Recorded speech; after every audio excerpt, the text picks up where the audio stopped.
अध्यक्ष महोदय जी, हम देख रहे हैं कि कल leader of opposition Rahul Gandhi ji ने, मुझे लगा क्या खुलासा होगा, हम भी बड़े उत्सुक थे, सारी साल हमने एक ही शब्द सुना है, अब ये क्या ग्रैंड रेवलेशन होगी। लेकिन राहुल गांधी जी जो लीडर ऑफ ऑपोजिशन है, उन्होंने कल जब कहा खादी है, खादी में धागे हैं, धागे में लोग हैं, लोगों के अंदर, उनको जब कहा गया कि आप पॉइंट की बात कीजिए, तो उन्होंने कहा कि मैं अपना फ्रेम कर रहा हूं, मैं अपना आर्ग्यूमेंट फ्रेम कर रहा हूं। और इतनी देर बाद जब वो फ्रेम करके पहुंचे तो ले देकर वो वापस उसी अंतर्राष्ट्रीय मूल की महिला, अध्यक्ष जी, मैं एक महिला होने के नाते आपसे रिक्वेस्ट करना चाहती हूं कि every woman is entitled to her dignity. वो अंतर्राष्ट्रीय मूल की है, विदेशी महिला है, लेकिन उन्होंने कितनी बार आकर उन्होंने सोशल मीडिया पे कहा है कि मैं कभी भारत नहीं गई हूं, मेरा हरियाणा चुनाव से कुछ लेना देना नहीं है। लेकिन फिर भी ये लोगों ने बिना किसी ठोस सबूत के उनका यहाँ पे फोटो बना के उन्होंने उनको उछाला, यहाँ पे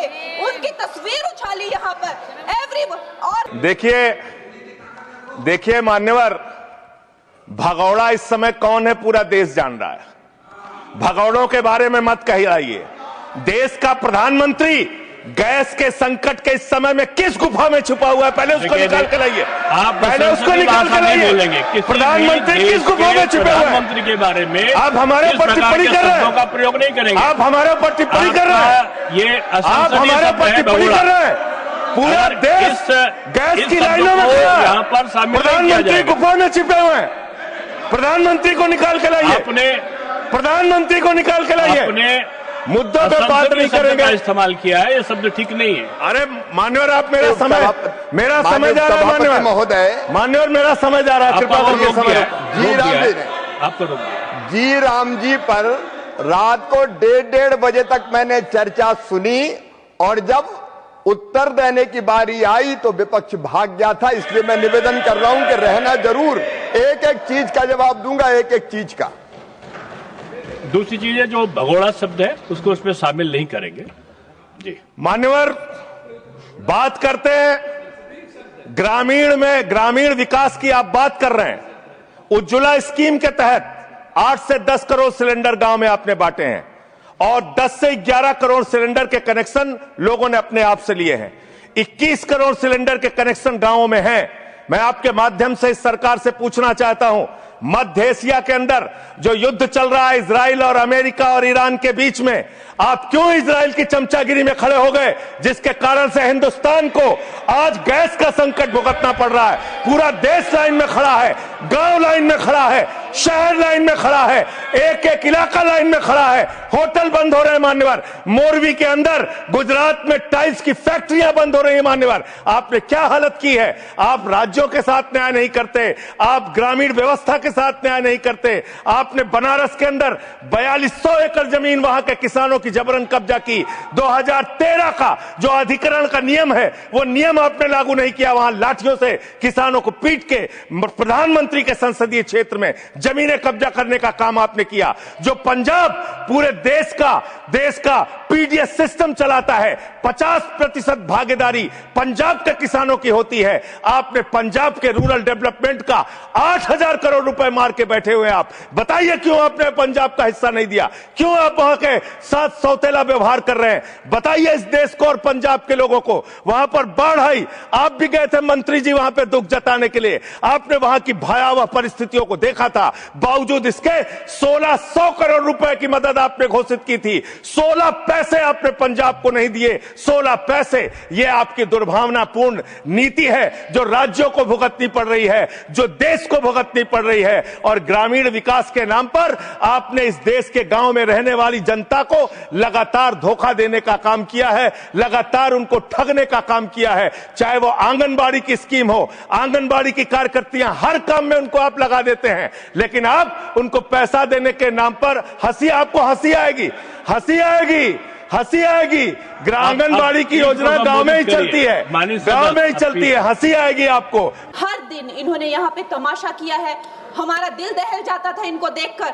यहाँ पर इन लोगों ने डराना, धमकाना, धक्का मुक्की, ऐसा कोई इन्होंने किसी तरह की कोई बदतमीजी नहीं है जो एक भी दिन इन्होंने संसद भवन चलने नहीं दिया।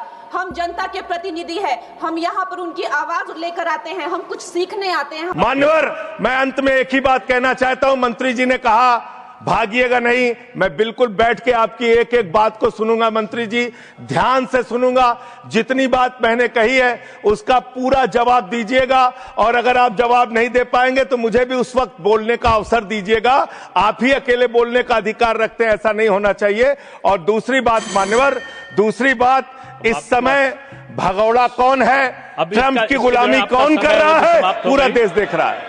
माननीय, जो भी चर्चा के दौरान जो भी सदस्य असंसदीय शब्द आया होगा वो शामिल नहीं होगा चर्चा में। अब अगर है तो नहीं होगा, अगर असंसदीय नहीं है तो शामिल होगा।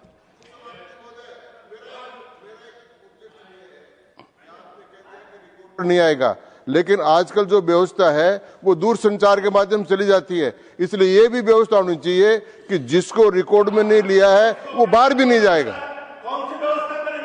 अब आपने किस चीज को कहा? जिस चीज को सारी व्यवस्था करेंगे, जेल के शिक्षों में रहोगे और रहे और रहोगे। नहीं बोल सकते, आप सीधे बात नहीं करेंगे माननीय सदस्य, आप सीधे बात नहीं करेंगे, आप सीधे बात नहीं करेंगे। आप पीठ को संबोधित करिए, आप पीठ को संबोधित करिए। ये आमने सामने बहस का मुद्दा नहीं है। आप संसद में हैं माननीय संजय सिंह, माननीय सदस्य, आप पीठ को संबोधित करिए। आप इस तरह से बात नहीं कर सकते। Next speaker Shri P Sunil ji. देखिए, मैं माननीय सदस्यों से अनुरोध करूंगा कि जो चर्चा होती है उसमें शब्दों का संयम ये आवश्यक होता है। आरोप लगाने पे मनाही नहीं है, लेकिन आरोपों की भी एक सीमा होती है शब्दों की, उसका पालन करना होगा। सर, भारत की सरकार ने जब विकसित भारत की कल्पना की है तो उस कल्पना के तहत गांव को कहां रखा है, आपके माध्यम से यह देश को मालूम होना चाहिए। हमारे टोटल बजट का भारत सरकार ने जो पूरा बजट 2026 और 27 के लिए प्रस्तुत किया मान्यवर, उसका मात्र 3.6% बजट ग्रामीण विकास के लिए रखा है। यह स्पष्ट करता है सरकार की मंशा को, यह बताता है कि ग्रामीण विकास के लिए आपकी सोच क्या है, ग्रामीण व्यवस्था को आप कैसे संचालित करना चाहते हैं, कितना विकास वहां पर करना चाहते हैं। मान्यवर, बहुत सारी योजनाएं गांव के विकास के लिए चलाने का दावा सरकार की ओर से किया जाता है। उसमें से एक प्रमुख योजना है जिसका ढिंढोरा भारत की सरकार बार बार पीटती है, जल जीवन मिशन, जल जीवन मिशन, हर घर जल की योजना, हर घर जल की योजना। वो जल जीवन मिशन क्या है मान्यवर, जिसके ऊपर आप लाखों करोड़ रुपए अब तक खर्च कर चुके हैं।